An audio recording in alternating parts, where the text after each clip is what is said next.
Welcome to another episode of the Cup of Joe Sports Show. I'm your host, Joe Whitman.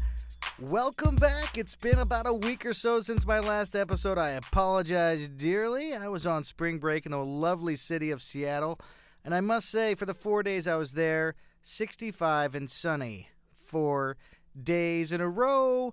That never happens. I don't know what happened, but it was amazing. Fabulous city. If you've never been there, go. Of course, it'll probably rain on you when you're there, but, they got Starbucks, so you got that going for you. Let's jump right into the show. Of course, the madness that is the Final Four. The bracket has been destroyed. My bracket is directly flushed into the toilet. My Final Four, yes. North Carolina, done. Duke, yeah, done. Tennessee, done. Michigan, go blue. Yeah, boo-hoo. Out. Man, this is the worst bracket I've had in years. I mean, are you kidding me right now? But I love it. I love it when these teams aren't supposed to be there are there, because that's what makes March Madness so great. It's what makes college basketball fun to watch, actually, Duke, what the heck happened? Well, I'll tell you what happened. Their luck ran out. They were not playing dominant basketball through most of this tournament. And finally, it all caught up with them. They played a well-coached team in Michigan State, a really great coach in Tom Izzo, and things didn't fall their way in this one. They're out. And Coach K, I mentioned this earlier in a podcast before, you failed. Sorry. But you had an amazing amount of talent on that basketball team, and you couldn't bring it home. The one-and-done rule, it needs to go away. I know I read recently that Coach K was arguing that it needs to stay in place. It's okay. Well, of course he wants it to stay in place.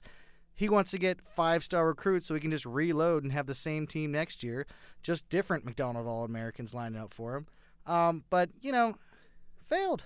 Coach K, I thought you had it, man. You had the next great thing in basketball with Zion, and you guys came up just a little bit short. I'll tell you who I'm rooting for. I'm rooting for Texas Tech, the Red Raiders, because no one thought Texas Tech had a chance to be here, except Texas Tech fans, of course. I'm going to be honest with you. I hadn't seen Texas Tech play all year until this tournament. No clue how good they were. Their defense is legit.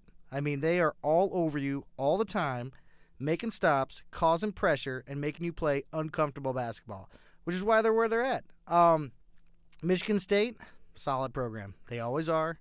Well coached. Play smart basketball, take good shots. And they're really good shooters. Really good shooters. Great from the perimeter.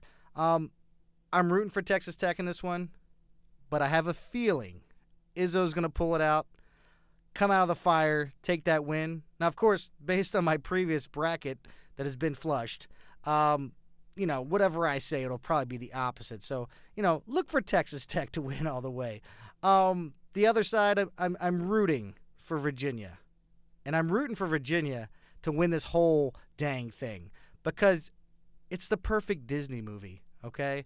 I realized in my bracket I had Disney. I don't own Disney. I'd be a millionaire if I owned Disney. A billionaire, actually.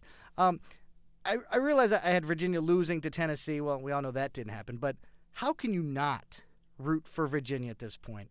I mean, it's the ultimate Disney movie. The team is the first ever to lose to a 16 seed, embarrassing, as you can possibly get in college basketball. The first one to ever lose to a 16. And now they come all the way back to the Final Four. I'm really, really pulling for Virginia now. The coach seems like a really good dude. He's a smart coach. They play really hard. They're smart. I know it's boring basketball, but, man, they are a team. They are the Hoosiers. Gene Hackman is probably drooling over this basketball team, or it probably reminds him when he was starring in Hoosiers. I really want Virginia to win it all. I do. Will that happen? Who knows? But I hope they win it all. Moving on to MLB. The season has started, thank God. Real baseball is on our TVs once again. Thought I'd throw out some early predictions because everyone loves predictions, and no one's really an expert on any of this because every year somebody new pops up on the scene, something new happens that we weren't expecting. So I'll just roll through some of these real quickly. National League Cy Young Award winner, I'm going to go with the young flamethrower Walker Buehler from the Dodgers. Kid's an amazing talent. He is going to be the natural replacement for Mr. Clayton Kershaw, I do believe. He's super young, too. I believe with that Dodgers offense and the way this kid throws, he's got a really good chance at having a solid record and piling up those stats with the Ks and a nice ERA. To the AL Cy Young, Garrett Cole, okay? You may have seen him last year with the Astros. You may have seen him when he was even younger with the Pirates.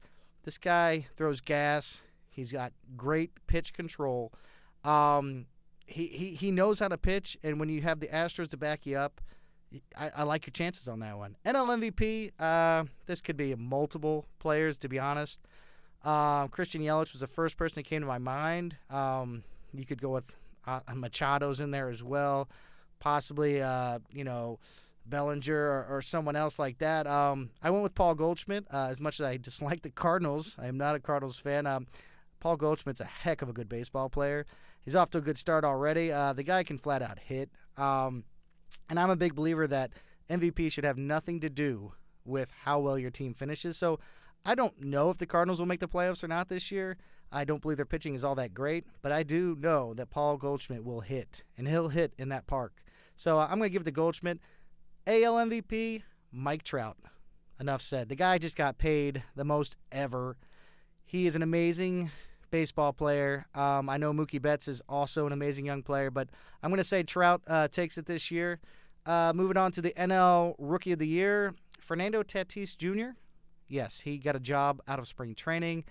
He is a fantastic young talent, the number 2 overall prospect. The kid can run, he can hit, he can do it all. I'm going to say he nabs that Rookie of the Year. AL Rookie of the Year, young Vladimir Guerrero Jr. He has started the season hurt, but I can guarantee you he will be playing within weeks as soon as he is cleared. This kid is all worldly. Most scouts have said he's the best prospect they've ever seen. And for all the numbers he put up in the minors, I believe them. So I think Vlad's definitely going to win the Rookie of the Year as long as he stays healthy throughout the year. His father was amazing. If you got to see Vladimir Guerrero play baseball, apparently his son might be even better. So that's kind of scary. Who's going to win? Oh, this is the part that who knows, really. I'm just going to throw some guesses out there. NL West, I'm going to go with the Dodgers. No one's been beating them in the past, 4 or 5 years, whatever it's been. It's been a while now. NL Central, Cubs. Yeah, I like their offense a lot. If they can figure out their pitching for a full season, I think the Cubs are going to beat out the Brewers by just a hair and maybe even the Cardinals. NL East, I can't pick a winner. 4-way tie, right? Mets, the Nats, the Phillies, and the Braves, they're going to tie. Okay, that's not going to happen. But I can't pick a winner on that one. All of them have really good strengths, and they all have weaknesses. It really does come down to who beats up on the Marlins the most, and I think the Marlins are actually going to make quite a few of those teams angry throughout the year. They're kind of one of those teams that will just ruin your day on any given day because you expect to beat them, but then you don't. Moving over to the AL in the East, Boston. Yeah, they're off to a slow start, but it's Boston. They've got the most talented offensive lineup, and they've got some pretty darn good pitching. AL Central, this is kind of going on a limb. I know most people will pick the Indians. I'm going to go with the Minnesota Twins. They've got a lot of young kids, some talent, some pitching in place, some younger pitching. Berrios is a fantastic young pitcher. We're going to go with the Twins. And in the West, I can't bet against the Astros. Again, they're off to a slow start, but it's early. That's a scary lineup right there. Very, very scary lineup with the Astros. And with Verlander and Cole as your 1 and 2, that's a tough 2 guys to face when you're batting. So, who knows? It should be a fun MLB. It's fun already. It's got off to a good start. We'll see how it goes throughout the summer. I know some people think baseball is just the longest and most boring sport in the world, but I love it, and I have a lot of friends that love it as well. My wife, personally, will not sit down and watch a game with me on TV. That's okay. Nobody's perfect. Anyways, moving on to mock drafts, NFL mock drafts. So we all know the NFL draft is coming up pretty soon, right around the corner, and everybody has a mock draft out. How many mock drafts really does Mel Kiper Jr. and Todd McShay have to put out? Honestly, I mean, what honestly changes from Monday to Wednesday to where Mel's got to put out another fantastic latest mock draft? This one's even better than the one on Tuesday. And you have to pay for it. It's that good.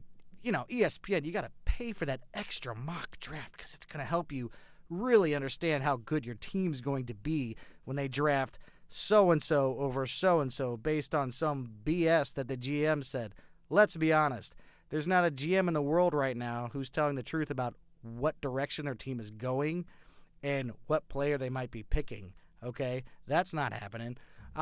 So I'm going to go ahead and say that these mock drafts, some people love them. I could care less about them because none of it means anything.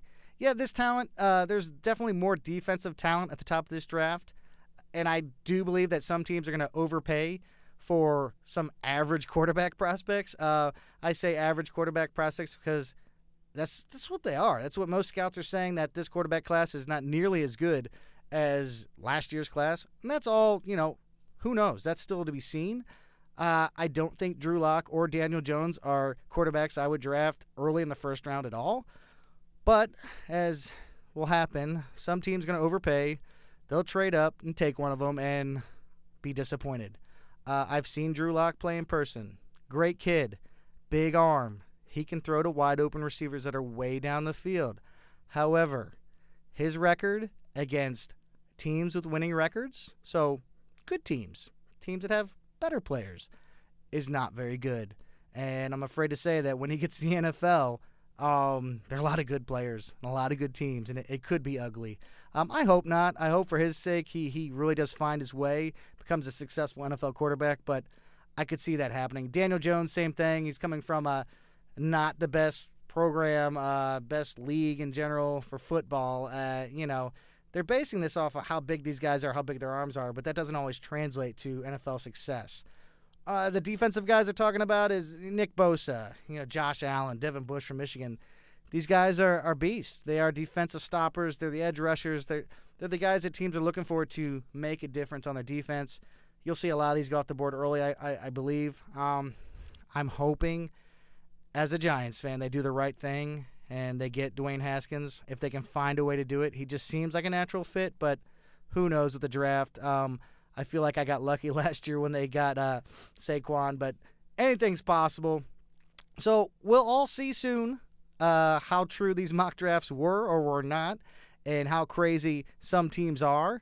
I can promise you this, though. The Patriots will definitely somehow get a steal and make their team better. They are just a smart organization. I hate to say that because I despise them, but they know what they're doing when it comes to draft day. And so it'll be interesting to see how it all breaks down, see what teams get a few steals here and there, and how far certain players will fall.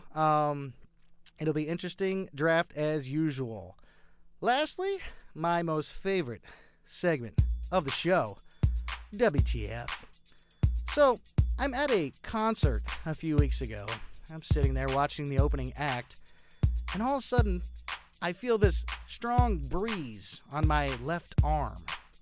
I'm like, what the heck is that?